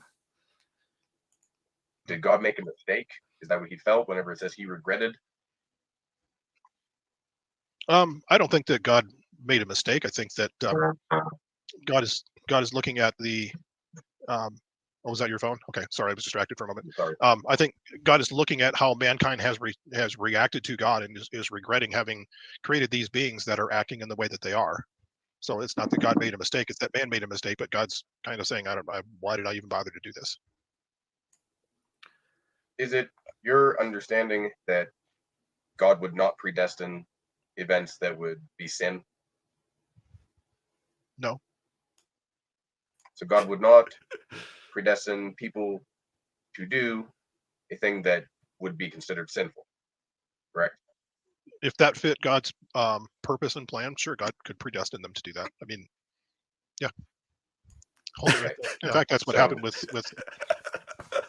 He's just not getting it. It was rhetorical. Like what's he going to do with that information? It can't be anything related to the debate topic. No, for sure. And he's trying to get me to do something that other Arminians, whoever, have done to him, to say, well, God would never predestine sin. Trying to make the character of God argument. And I'm like, well, this isn't about the character of God. And so I'll grant you that one. And yeah, that whole line of argument we just put right out the window. So what he wants to do is get you in a trap, like, oh, Yeah. God would never predestine sin, he would say, but look at the Syrians doing these sinful things. So since you deny this point about the Bible that I could clearly get a gotcha on, I win the debate because clearly you're denying this particular passage. Therefore, Yep, the other things I say about the Bible is true, and the other things you say about the Bible is false. Yep. And I threw that entire argument out the window just by answering the way that I did. Yes, and he was not he's asking questions that he doesn't know the answer to. Mm-hmm. Like, I think he thought he knew the answer to this one. He did, but he didn't, which is why answering in unexpected ways during a debate, ways that they haven't anticipated or planned for, it really creates like a struck dumb moment, like back when Warcraft was a thing, Warcraft 2, like your peasants would go into the mine and pull the money out of the mine, but as soon as the mine exploded, it was depleted, all the peasants would stand around struck dumb. They didn't know what to do anymore. That's what's happening in here. It's like he has no guidance anymore. Like it's gone up in smoke. He's that peasant, like, more work. Yes. Sitting around. What do I do? Yeah. Struck dumb is what I say. It's real funny. Yeah. With Christ, he basically predestined by using their sort of cultural proclivities to use them to crucify Christ. So yeah, he predestined them through using their own stuff to crucify Christ. So. Right. So whenever it comes to the will of God, how would you define as basically as possible in time we have what the will of God is? So a really bad debate strategy is to use your rebuttal time to get points to point out in your final conclusion. Like, if the audience isn't tracking these things, and if you're not on an active strategy of gaining wins, small wins throughout the cross-examination, the fact that you've gained talking points during your conclusion, it doesn't help you that much. They're probably tuning out. Like, I think a normal audience member at this point would be like, I don't see where this is going. I don't see anyone winning. I don't see you don't feel anything from this interaction because there's no. I am playing a little bit of rope-a-dope here, so. But yes. Yeah, you're not doing terrible. Again, you're thwarting him at his maneuvering. How do we know the will of God? How do we know the will of God? Well, James says if anybody is anybody needs guidance, we can pray and we can ask for guidance from God. We can read the scriptures to see what God's will is for us. Prayer, and I guess I used James already, but so I'm not exactly sure how the scope of the question seems a bit large to sort of answer in this format. That there are any number of ways. Yeah, like the question doesn't seem relevant to the debate topic. Yeah, I probably should have said that too. Yeah, it's like this. I'm not sure how my answer either way would affect our debate resolution, but I'll answer. I think he's trying to figure out if I'm a charismatic or not, so he can get me on being a charismatic. He's got like 3.5 minutes. Like at this point, maybe his notes are all burned up. Maybe all his talking points, since they're a no-go, he has to make things up on the fly. I don't know. Maybe if we zoom into his glasses, we could see if he has a little spreadsheet of questions to see if it's like that meme where the first joke doesn't land and they're like, tell a different joke, and all the jokes are related to the first joke, and it's like, I got nothing left. That's really what it felt like. Yeah, I'll just start shooting into the dark. It's one of the, you could tell that this guy hasn't necessarily interacted with any open theists to get a good sense of how open theists are going to react to various questions with any consistency. And so he may have interacted with one or two open theists in his time, but if you're interacting with a Thomas Ord open theist or a Gregory Boyd open theist, it's going to be different than like a Bob Enyart open theist. It's going to be a completely different interaction. So he doesn't seem to have the scope of knowledge to be asking questions in this cross exam. Yep. Communicates his will to us. And so we have to work to perceive those things. So is it God's will, as far as we're aware, to murder an innocent man? Well, it was God's will to turn Christ over to evil men to do what they would do.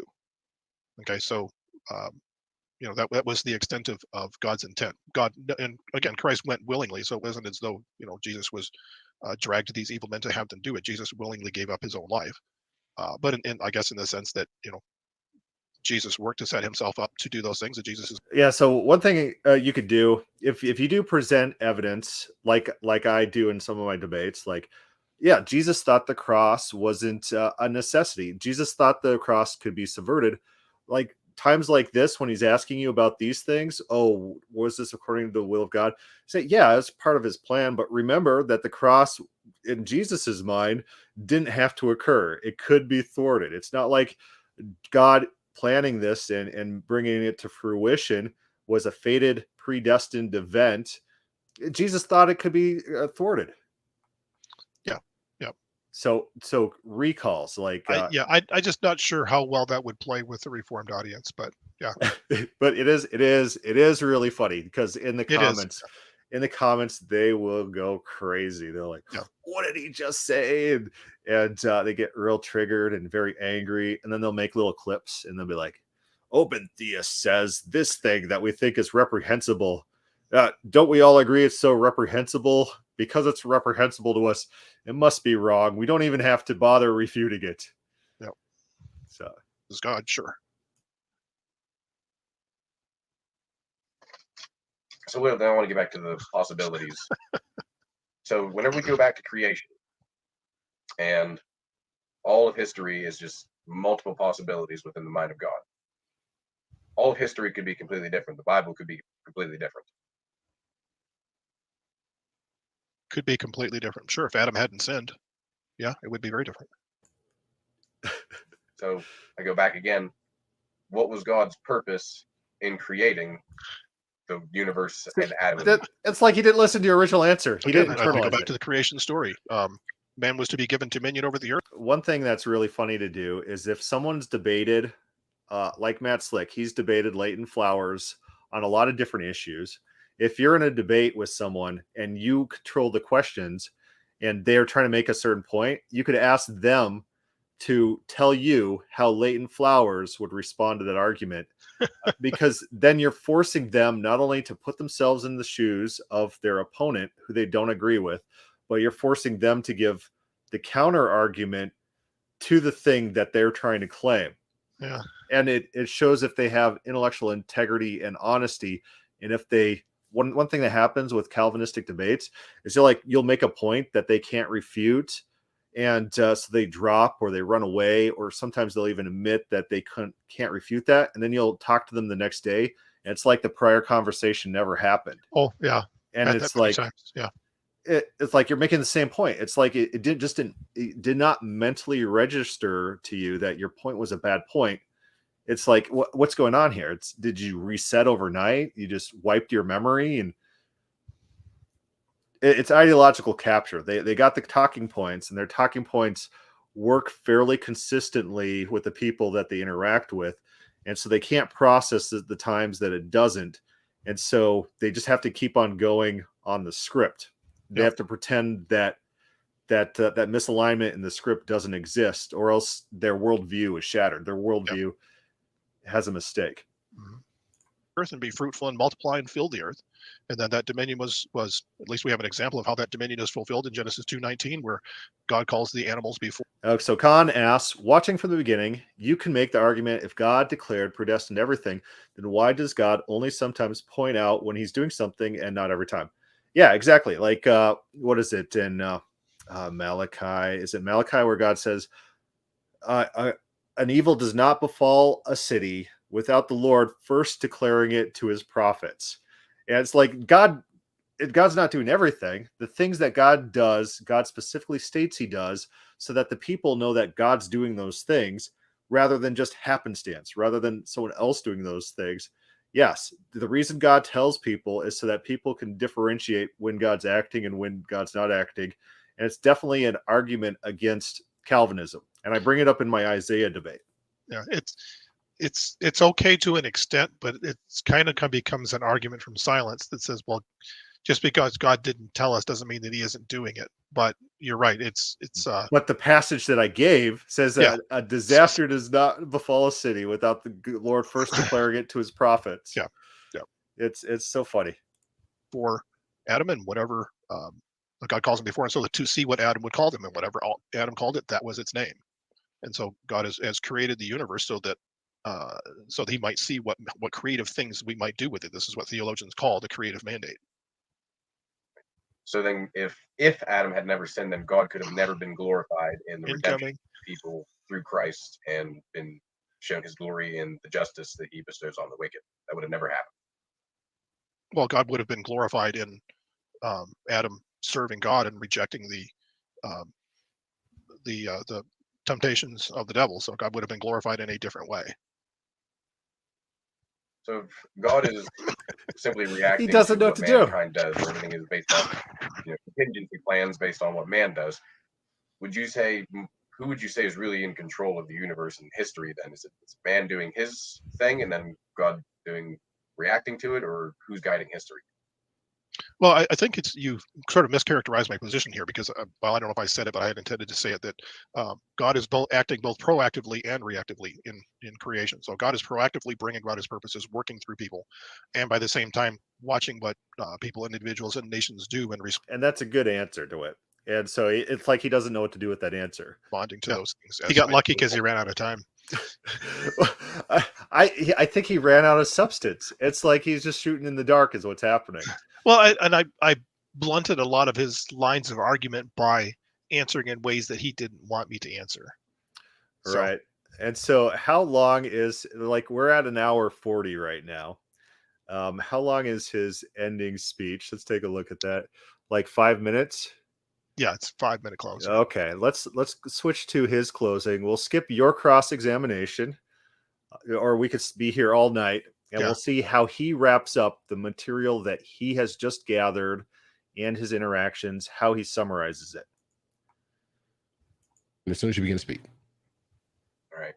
Well, first of all, thank you so much to Marlon for letting me back on here. This is my 4th debate that I've been able to do on this platform. This is still at 1.25 speed, and it sounds like he's talking normal. So talking slow is not a good quality for a debate. You need some sort of speed so you could get more things out within your limited time frame. Yep. Platform. Thank you so much to Michael for being a great opponent, for making this a lively debate to give you, the audience, something to think about. And thank you for all of you for watching. Like I said, you could be watching something else, something really stupid, yet here you are. Okay, so I'm not sure what he's doing with this. It's like thanking the audience. He uses 30 seconds to thank the audience. You could probably do that after. There might be a There will be. time, and so it's like this. It's not a good time to do this, and so you have to wonder what his goal is with this. Is he trying to flatter the audience Yeah. so that the audience like takes his position better before he presents his argument? Does he think that this is normal to do in debates? What's the mindset?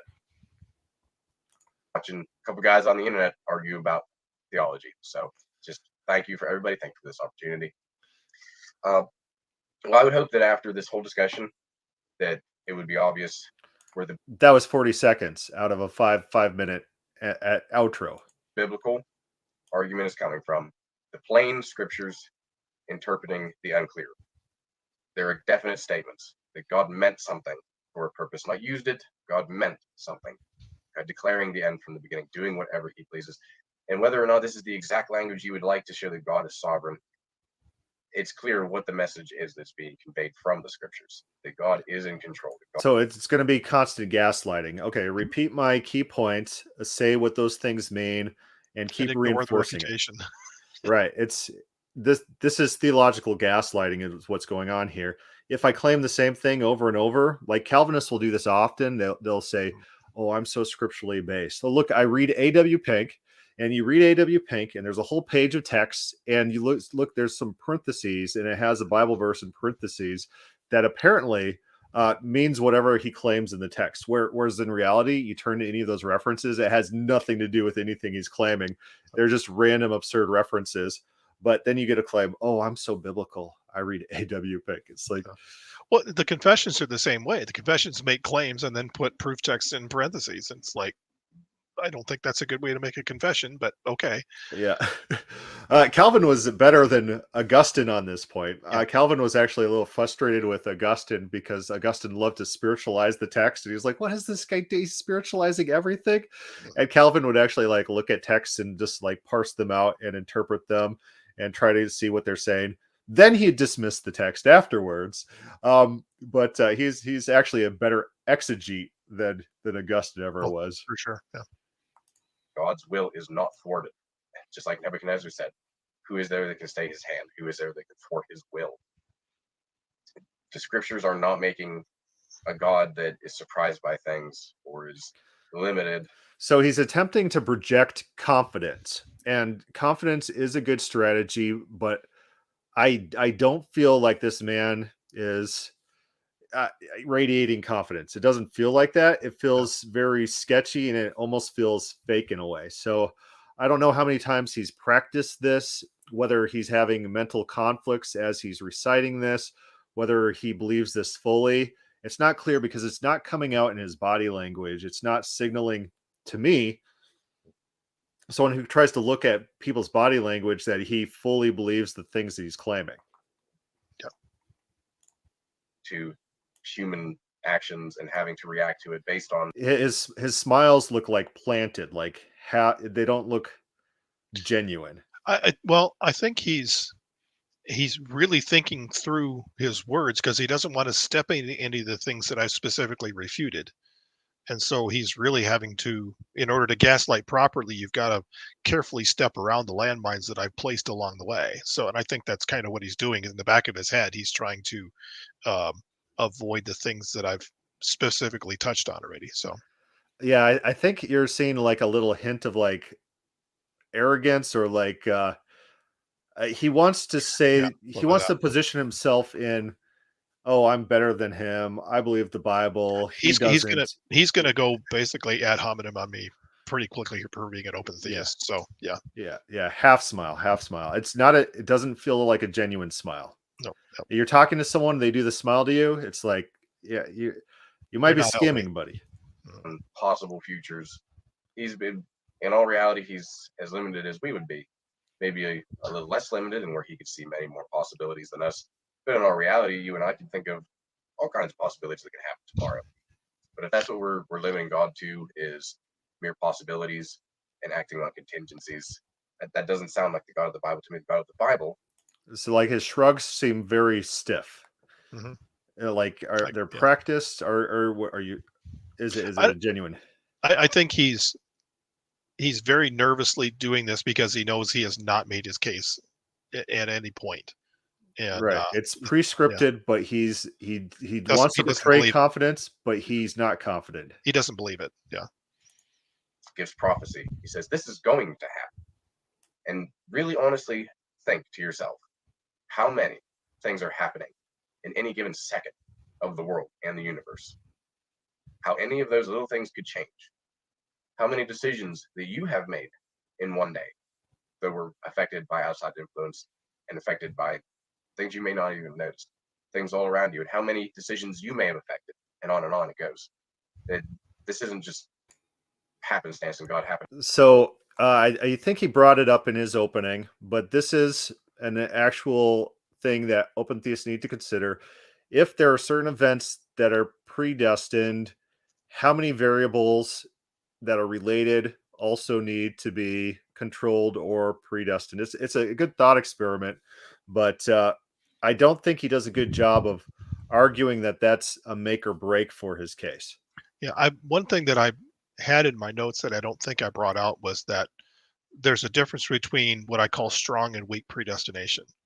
That I can set this thing in motion, and then I know that no matter what events take place, that this event is going to occur as a result of me setting this in motion, and I don't have to control everything along the way. I would call that weak predestination, where he believes that unless God predestines every little thing that happens along the way, we can't get from A to B with any certainty. And so we must have strong predestination of all things, and not having particular events predestined because God sets them in motion. So Yeah, there's a very good article that I republished on God is Open, in which there's an open theist talking about the different strengths of prophecy. Like, if a very specific prophecy would be, like you pointed out, that this particular thing is going to happen at 7:15 a.m. on January the 13th in 2000. Like, that's very strong. Very loose is the Savior will be born in Bethlehem, right? And yes, so one is a lot like the Bible doesn't make the first category of claims. It's always very loose with very wide interpretation. Mhm. And often when you see the fulfillment, they're fulfilled very loosely. Like the Bible says that Israel's going to be enslaved 300 years and oppressed. They're in Egypt for 315 years. Close enough. Things like that. Well, how long of that were they actually oppressed? About 80 years. And it's close enough. You could kind of like lump them together. And close enough works often within the Bible. And so the specificity of the actual prophecy is something to look at to see if God predestines all things. And then the specificity in which things are fulfilled. Like Nebuchadnezzar is going to trample all the streets of Tyre, tear them down, and get wages for all his men, and have this massive success. And they're like, well, he was just the first wave, and then these other waves came, and then Alexander was the completed wave. It's like, that's if that's your standard of prophecy interpretation, it's like anything goes. Yeah, yeah. The one that Calvinists like to throw at us is the prophecy of Peter denying Christ. But even in that, it's not specific. It's just three times. It's not to whom. It's not where it's going to happen. It's not when it's going to happen. It's just sometime between now and dawn, he's going to deny him three times. And really, all Jesus needs to know at that point is that Peter's not going to get away without being challenged three times. So what's really funny is I just had a conversation with a Calvinist on this. Yeah, on like Facebook. I don't know if I told this story yet, but it was so funny. I pointed out that if you look at the various gospels, they don't agree in the detail how many rooster crows there's going to be, at what point the denial is going to happen. These types of things, they don't line up, which suggests for normal people with normal reading comprehension that the details aren't really what's important about the story, but the fact of the crowing and the denials, that's what's at issue. If the details between the gospels contradict each other, you can't claim it as a de facto prophecy fulfillment in a very detailed sense. The details don't line up. They Right. contradict. Yep. And so then he got mad at me and said, oh, you believe there's errors in the Bible. No, I didn't. Those are your words. You think there's errors in the Bible. I'm just saying that the details of the prophecy are not important in the prophecy. The thrust of the prophecy is what counts for any particular prophecy. Yeah. And they're willing, they've shown themselves willing to accept almost any type of prophecy fulfillment for any prophecy. It's just the things that they think were fulfilled in detail, then they start claiming that all the prophecy is fulfilled in detail, even though they've shown themselves willing to accept anything. Yeah. Wanting to use things for his benefit. I find, and this is a debate. This is how debates go. Nothing is meant to be offensive. It's meant to be honest and plainly. I find that my opponent's arguments and some of his questioning were in the absurd level, and I hope you saw that. Whenever it comes to God being restricted by His own will, it's an absurd question. It's illogical that Jesus was merely. So I think he genuinely believes that, but he's still not radiating confidence. And the problem is that like normal people don't think this way. Like God is overthrown if the lawyers who God willed for the lawyers to be baptized, the scribes, and they don't get baptized, now God's overthrown because his will's not done. Normal people don't think like this. He's referring to, I asked him whether God's knowledge was eternal or whether there was a time that God contemplated what he was going to create. And he basically said God didn't contemplate it, just God knew always what he was going to create. And the point that I was making was, well, if God infallibly knows that he is going to create and he's going to do all of these things, then God is constrained by his memory. He's God basically is forced by his knowledge to do what he knows he's going to do. He can't do anything else. And I was making a point that if that's what you believe, then God is effectively impotent and is a prisoner of his own knowledge. Right. And he didn't like that at all, but he didn't know how to respond to it. So in classical theism, including classical Arminianism, the future is unfalsifiable in God's knowledge. God's just as subject to fate as everything else. God doesn't have volition or free will. Nope. God just acts as one of the puppets within the overall system. Yep. And he that's what he's specifically referring to here. So that's why I'm absurd. I'm just being grumpy about it because he didn't like the fact that it's true.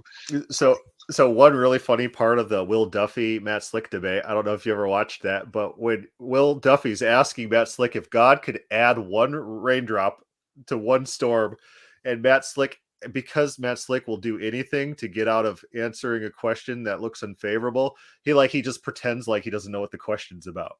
And Will Duffy has to ask him like 5 to 10 times, and it's just so awkward. And Will Duffy's like, my kid can answer this. Like it's humiliating to him, but he's of the mindset, never give an inch into the debate, never make a statement that will reflect negatively as if you've lost. And because that's his value set, it's very easy to exploit. Mm-hmm.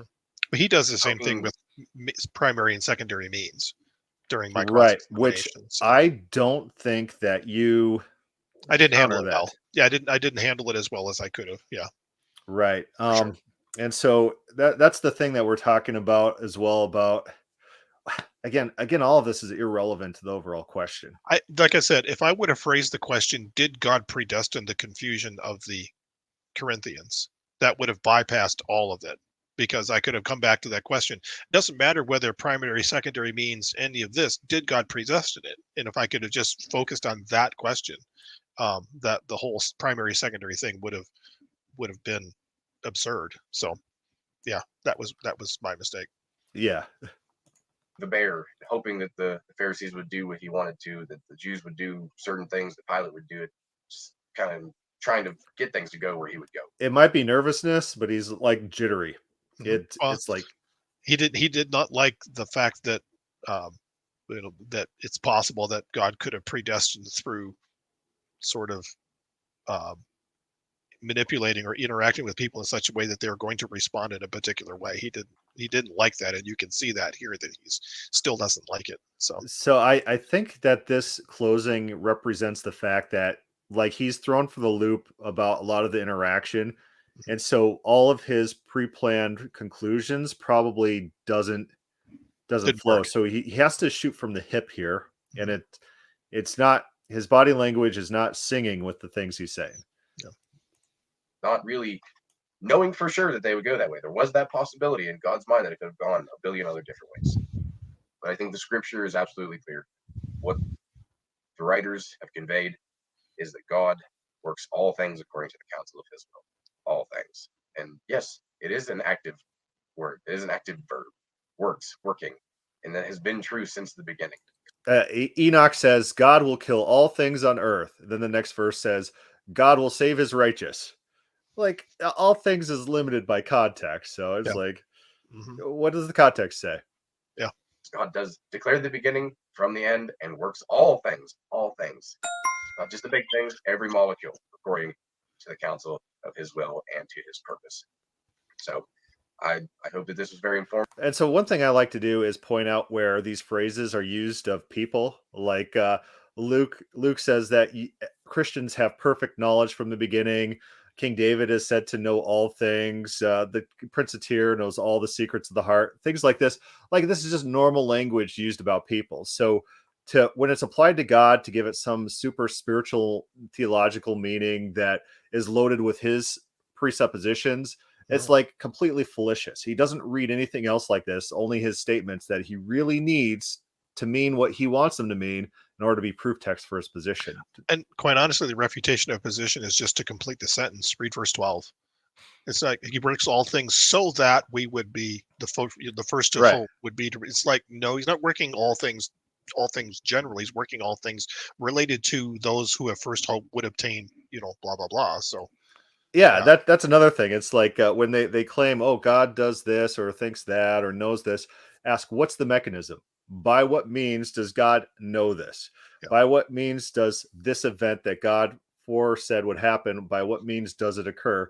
And often the mechanism will refute the point that they're trying to make. That's eternal predestination of all things, exhaustive foreknowledge from time eternal. A lot of times that's not what the context states is the mechanism for these things. So that's why I love refocusing to the Bible. To you, and I hope that Michael had as good a time as I did, and that we both had a good experience with this. Once again, I appreciate him. I appreciate his arguments. I think he did a fantastic job. So with that, I'll yield my time and yield it over to Michael. Okay, so he spends the first 30 seconds thanking the audience. There's sporadic thanking the audience and complimenting the audience throughout, and then he turns over 30 seconds. Like this threw him for a loop. This was all off the cuff, shooting from the hip. He wasn't expecting any of this. Whatever he had prepared, he wasn't able to use. So we're at about 2 hours, but I think we did a pretty decent review of Broski. So it's interesting to see your interactions and how you acted and behaved and were able to thwart some of his power plays and his frustrations. So I think this is a good interaction, and hopefully you enjoyed our interaction tonight.